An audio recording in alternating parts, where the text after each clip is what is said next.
টকা 10,000 টকা লাগিব আৰু তেতিয়া আপুনি কপিখন পাব।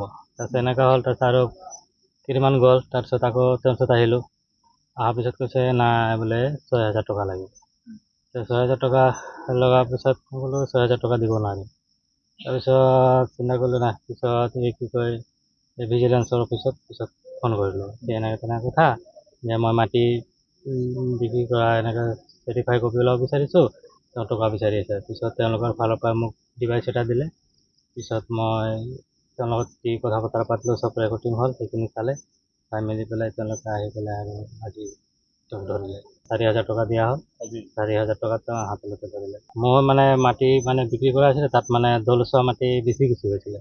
এতিয়া চাৰ্টিফাই কপিটো নলালেতো গম নাপাম, সেইটো কাৰণে চাৰ্টিফাই কপিটো ওলোৱা হ'ল। প্ৰথমত তেওঁ 10,000 টকা বিচাৰিছিলে, তাৰপিছত এদিন ক'লে 6,000 টকা, পিছত 4,800 টকাত ফিক্স হ'ল। হয়, গৰমেছা নহয়, কোনো মোক চাৰ্টিফিকেট দিয়া নাই, কোনো ধৰণৰ টকাৰ ৰিচিপ্ট দিয়া নাই। হয়, ঘোষ বিচাৰিছিলে। হয়, কাৰ্যালয়ৰ ভিতৰতে দিয়া হৈছিলে।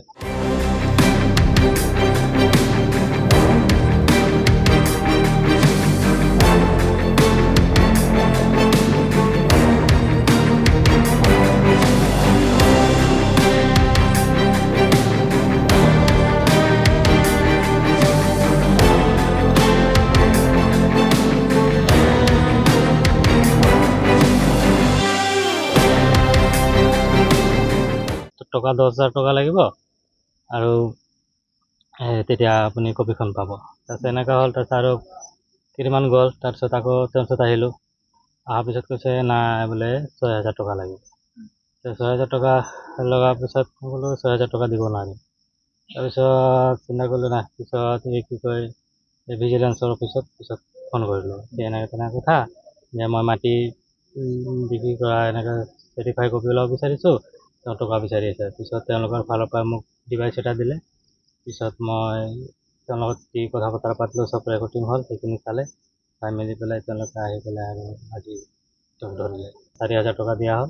4,000 টকাত তেওঁ হাতলৈকে ধৰিলে। মই মাটি বিক্ৰী কৰা আছিলে, তাত দলচোৱা মাটি বেছি গুচি গৈছিলে। এতিয়া চাৰ্টিফাই কপিটো নলালেতো গম নাপাম, সেইটো কাৰণে চাৰ্টিফাই কপিটো ওলোৱা হ'ল। প্ৰথমত তেওঁ 10,000 টকা বিচাৰিছিলে, তাৰপিছত এদিন ক'লে 6,000 টকা, পিছত 4,800 টকাত ফিক্স হ'ল। হয়, গৰমেছা নহয়, কোনো মোক চাৰ্টিফিকেট দিয়া নাই, কোনো ধৰণৰ টকাৰ ৰিচিপ্ট দিয়া নাই। হয়, ঘোষ বিচাৰিছিলে। হয়, কাৰ্যালয়ৰ ভিতৰতে দিয়া হৈছিলে।